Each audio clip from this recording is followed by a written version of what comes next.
Minimum 12 కేసులుంటేనే TDP వాడిగా గుర్తిస్తా అని red book Lokesh చెప్పాక కూడా కార్యకర్తలు ఊరుకుంటారా? ఇప్పుడు ఏపీలో పెను విధ్వంసానికి పాల్పడుతున్నారు. పల్నాడులో వైసీపీ కార్యకర్తను నడి రోడ్డుపై అందరూ చూస్తుండగానే నరికి చంపారు. టీడీపీ కూటమి పాలనలో నెల రోజుల్లోనే రెడ్ బుక్ అమలు చేస్తున్నారు. ఈ నెల రోజుల రక్త చరిత్ర నమోదైంది. టీడీపీ కూటమి అధికారంలోకి వచ్చాక దాడులు, దౌర్జన్యాలు 1050 జరిగాయి. హత్యాయత్నాలు 300 చోటు చేసుకున్నాయి.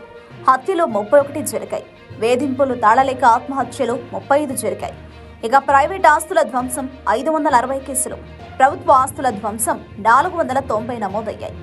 టీడీపీ గుండాల దాడిని తట్టుకోలేక గ్రామాలు విడిచి వెళ్లిన కుటుంబాలు 2705గా గణాంకాలు పేర్కొన్నారు.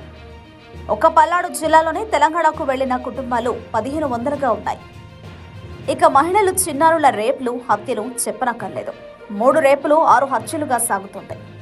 ఇంతటి దారుణంగా పాలిస్తూ చంద్రబాబు, లోకేష్ ఏపీని నేరాంధ్రప్రదేశ్గా మార్చేశారు.